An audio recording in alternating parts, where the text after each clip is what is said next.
देश के भविष्य प्रिय विद्यार्थियों, आप सबको सादर नमस्कार। कैसे हैं आप सब? आशा करता हूं कि आप सब अच्छे होंगे और अपने बेहतर भविष्य के निर्माण के लिए आप अपने आज का सही ढंग से उपयोग कर रहे होंगे, क्योंकि यदि हम अपने आज को सही ढंग से अहमियत नहीं समझते हैं, अपने आज की कीमत नहीं समझते हैं, तो कल हमारा प्रभावित होता है, क्योंकि समय में एक अनमोल शक्ति होती है। यदि हम लोग समय की शक्ति को नहीं समझते हैं और समय का सदुपयोग नहीं करते हैं, तो समय एक दिन हमें खुद को किसी भी उपयोग के काबिल नहीं बना कर रखता है। और हम यदि समय के सदुपयोग को समझते हुए अपने कार्य को नियमित रूप से जारी रखते हैं, तो समय एक दिन सफलता के सर्वोच्च शिखर पर हमें आसीन करवा सकता है। तो हमारी वित्तीय संस्थाएं जो अर्थशास्त्र का चौथा चैप्टर है, उस चौथे चैप्टर से जो इम्पोर्टेंट प्रश्न हैं जो कि पूछे जा चुके हैं अथवा पूछे जाने की संभावना है, उन प्रश्नों के सटीक उत्तर को लेकर के मैं आपके बीच में मौजूद हूं। आप सब केवल ध्यान से सुन लीजिएगा और यकीनन यदि आप लोग ध्यान से सुन लेंगे तो इस चैप्टर के से संबंधित जितने भी प्रश्न होंगे वो आपको सदा के लिए स्मरण हो जाएंगे। तो केवल ध्यान से सुन लीजिएगा। इस पार्ट से जो प्रथम प्रश्न है वह प्रश्न मैं अब आपके बीच में रख रहा हूँ। जो सहकारिता से आप क्या समझते हैं? तो लिखेंगे, सहकारिता एक ऐसी प्रक्रिया है जिस प्रक्रिया में आर्थिक उद्देश्य की पूर्ति के लिए, आर्थिक उद्देश्य कहने का मतलब क्या हुआ? तो रुपए पैसे कमाने के लिए, है ना, अपनी आर्थिक स्थिति को सुदृढ़ करने के लिए। तो लिखेंगे, सहकारिता एक ऐसी प्रक्रिया है जिसमें आर्थिक उद्देश्य की पूर्ति के लिए अथवा विशेष आर्थिक उद्देश्य की पूर्ति के लिए क्या होता है? तो मिलजुल करके लोग कार्य करते हैं। तो एक ऐसी व्यवस्था जिसमें लोग मिलजुल करके विशेष आर्थिक स्थिति को सुधार लाने के लिए या फिर आर्थिक स्थिति में बदलाव लाने के लिए जो कार्य करते हैं मिलजुल करके, तो उसी प्रक्रिया को क्या कहा जाता है? तो सहकारिता कहा जाता है। तो सहकारिता एक ऐसी प्रक्रिया जिसमें विशेष आर्थिक उद्देश्य की पूर्ति के लिए लोग मिलजुल करके कार्य करते हैं, क्योंकि अलग अलग यदि कार्य किया जाता है तो विशेष आर्थिक उद्देश्य की पूर्ति कतई नहीं की जा सकती है। वहीं पर जब लोग मिलजुल कर कार्य करते हैं और आपस में समन्वय स्थापित करके कार्य करते हैं, तो हम लोग विशेष आर्थिक उद्देश्य की पूर्ति कर पाने में पूर्णतया सफल हो जाते हैं। तो इस प्रकार आप इस प्रश्न का उत्तर लिख सकते हैं।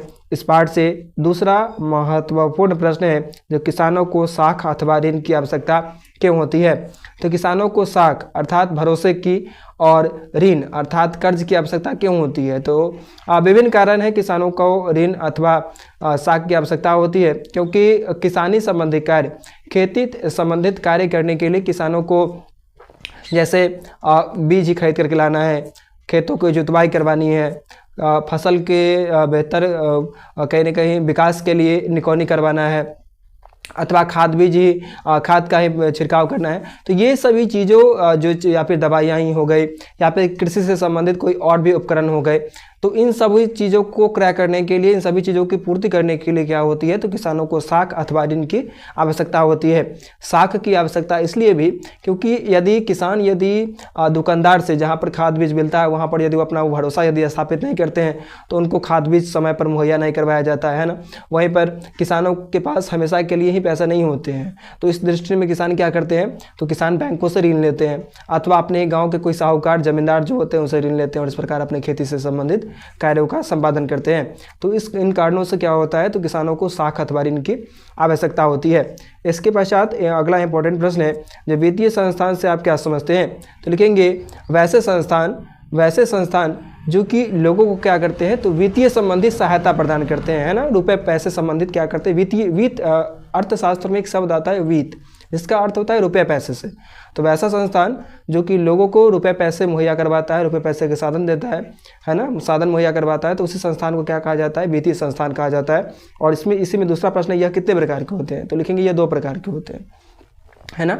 एक होता है भारतीय, इसके अंतर्गत और भी जैसे एक होता है राष्ट्रीय वित्तीय संस्था, एक होता है राज्य स्तरीय वित्तीय संस्था, है ना। तो राष्ट्रीय वित्तीय संस्था के अंतर्गत आता है जो भारतीय पूंजी बाजार और भारतीय मुद्रा बाजार, है ना, और उसके पश्चात राज्य स्तरीय जो वित्तीय संस्थाएं होती है उनके अंतर्गत आता है गैर संस्थागत वित्तीय संस्थान और संस्थागत संस्थान, है ना।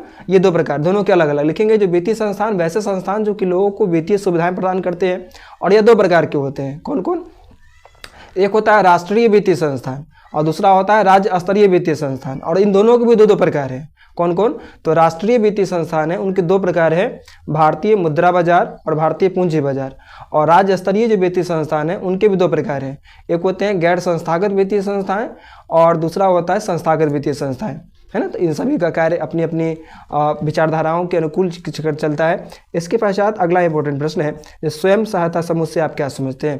तो लिखेंगे स्वयं सहायता समूह एक ऐसा समूह जिसमें 15 से 20 महिलाओं का एक समूह होता है, जिसमें वो क्या करते हैं, तो एक निश्चित नियमानुकूल के तहत क्या करते हैं, नियमों के अनुकूल रुपये इकट्ठा करते हैं और उनको क्या होता है, तो उनको सरकार क्या करती है, उनको बैंक क्या करती है, तो लघु ऋण देती है। लघु ऋण देने का मतलब है जो छोटा ऋण, है ना।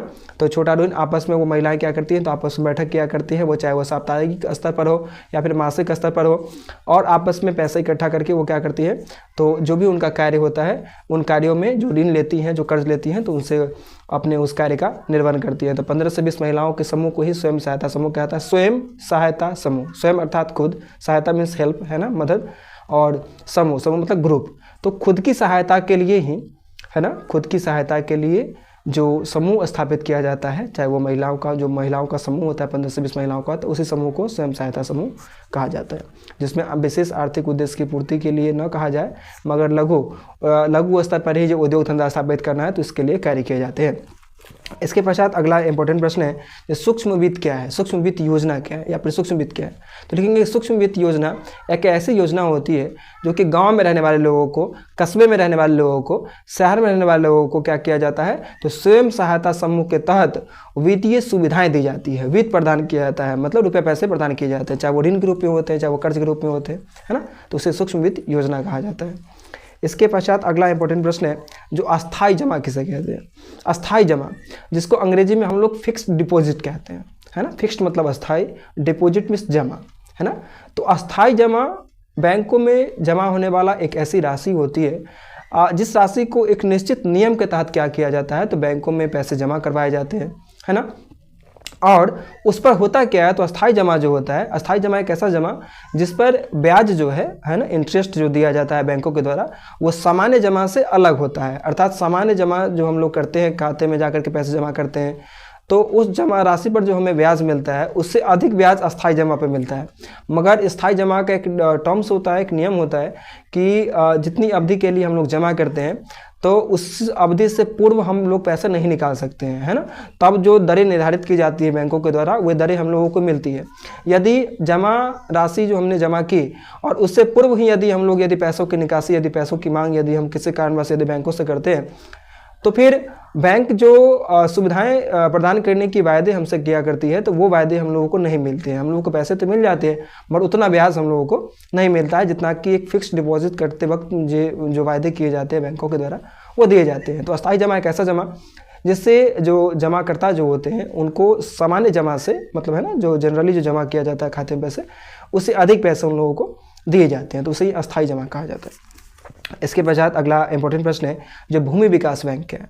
तो लिखेंगे भूमि विकास बैंक एक ऐसा बैंक होता है जो कि किसानों को दीर्घकालीन अर्थात लंबे समय के लिए क्या करती है, तो ऋण प्रदान करती है। और किसान लंबे समय के लिए दीर्घकालीन ऋण कब लेते हैं? जब उनको कृषि से संबंधित कोई विशेष उपकरण खरीदना होता है, चाहे वो ट्रैक्टर हो गया या फिर जो दौनी करने वाला मशीन होता है वही खरीदना हो गया, अथवा कोई भी कृषि से संबंधित उपकरण खरीदने होते हैं, तो या फिर बड़े स्तर पर खेती करनी होती है, तो किसान क्या करते हैं, तो दीर्घकालीन ऋण लेते हैं। और जहाँ से वो लेते हैं उस बैंक का नाम क्या है, तो भूमि विकास बैंक कहा जाता है उस बैंक को। इसके पश्चात अगला इंपॉर्टेंट प्रश्न इस पार्ट से, जो ओवरड्राफ्ट प्रणाली का क्या अर्थ है? तो लिखेंगे ओवरड्राफ्ट प्रणाली एक ऐसी प्रणाली है जो कि बैंक जो है अपने चालू खाता धारकों को यह प्रणाली मुहैया करवाती है। ओवरड्राफ्ट प्रणाली के अंतर्गत क्या होता है, तो जो चालू खाता, जो कि करेंट अकाउंट, जो कि व्यवसायी वगैरह खुलवाते हैं ना, जो व्यवसाय करते हैं, है ना, बिजनेस करते हैं, तो वो लोग जो वो खाता खुलवाते हैं, तो उन लोगों को ये ओवरड्राफ्ट के प्रणाली की सुविधा दी जाती है। तो इसके अंतर्गत क्या होता है, तो इसके अंतर्गत जो व्यवसायी होते हैं जो कि चालू खाता खुलवाते हैं और जिनको ये सुविधा दी जाती है, बैंक ओवरड्राफ्ट की सुविधा दी जाती है, तो यदि उनके खाते में जितने रुपए पैसा होते हैं तो उससे अधिक की भी वो निकासी वो कर सकते हैं, मतलब निकाल सकते हैं खाते से पैसे, क्योंकि उनका साख जो है सो बैंक के साथ बना हुआ रहता है। मगर एक निश्चित उसका भी नियम होता है जो कितने रुपए निकाल सकते हैं। तो जो जैसे व्यवसाय जिनका साख जिस प्रकार का बैंक में होता है, तो उसी के अनुकूल उनको वो राशि बैंक ओवरड्राफ्ट प्रणाली के अंतर्गत निकालने की अनुमति दी जाती है। तो यही एक प्रणाली है। तो हमारी वित्तीय संस्थाओं से जो इम्पोर्टेंट प्रश्न थे उन प्रश्नों को मैंने आपके बीच में रखा। आप सबके पास अभी जो समय शेष है उसे विशेष समझिए, क्योंकि परीक्षा भवन में जब आप बैठे रहेंगे और जब आपसे प्रश्न नहीं बनेंगे तो आपको अपने ऊपर बहुत ज़्यादा ही ग्लानि महसूस होगी।